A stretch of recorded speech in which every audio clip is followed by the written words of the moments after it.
عمر جب دنیا سے گئے تو 80 دینار کا قرضہ تھا، 22 لاکھ مربع میل کا حکمران، اور اپنے بیٹے سے کہنے لگے بیٹے کوشش کرنا تیرے خاندان والے مل کے میرا قرضہ اتار دے، میری قبر پہ بوجھ نہ رہے، اور اگر خاندان والے مدد نہ کریں تو میرے دوستوں سے بات کرنا، وہ مدد نہ کریں تو پھر علی سے بات کرنا۔ ان کا پیار آپس میں اتنا، اور تو اختلاف ثابت کر رہا۔ 80 دینار کا قرضہ چھوڑ کر حضرت عمر دنیا سے گئے اور جاتی دفعہ کہہ گئے میرے بعد میرے بچوں کو حکومت کے مشورے میں بھی شامل نہ کرنا، حکومت کے مشورے میں بھی میری اولاد شامل نہ ہو۔ اتنا بڑا شخص اتنا بڑا رنگ دے کے یکم محرم کو جب عمر فاروق کا وصال ہوا تو بیٹے سے کہنے لگے اماں عائشہ سے جا کے کہو میرا بھی نبی پاک کے روضے میں دفن ہونے کو دل کرتا ہے۔ ایک قبر کی جگہ ہے اماں جی نے اپنے لیے رکھی ہے، بخاری ہے بخاری۔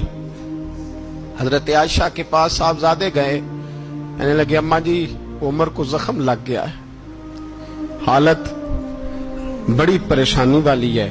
وہ کہتے ہیں اگر اماں اجازت دیں۔ سید عائشہ رو پڑی، فرمانے لگی کہ اپنی قبر کی جگہ تو نہیں نہ کسی کو دیتا، پر عمر نے کمال ہی بڑا کیا، اسے کہو جاؤ گنبد خضرا میں قیامت تک جو مصطفیٰ پہ اور ابو بکر پہ سلام پڑے گا وہ تجھ پہ بھی سلام پڑھ کے جائے گا، جاؤ میں نے جگہ دی۔ اعلیٰ حضرت فاضل بریلوی رحمت اللہ علیہ فرماتے ہیں وہ عمر جس کے آدھا پہ شہدہ شکر، اس خدا دوست حضرت پہ لاکھوں سلام، اس خدا دوست حضرت پہ۔ آپ یقین کریں ممبر پہ بیٹھا ہوں، حضرت عمر کا جب نام لیتا ہوں تو میرے وجود کے رونگٹے کھڑے ہو جاتے ہیں۔ حضرت عمر کی زندگی جب پڑھتا ہوں تو لگتا ہے خدایا ایسے شخص بھی دنیا میں آئے، ایسے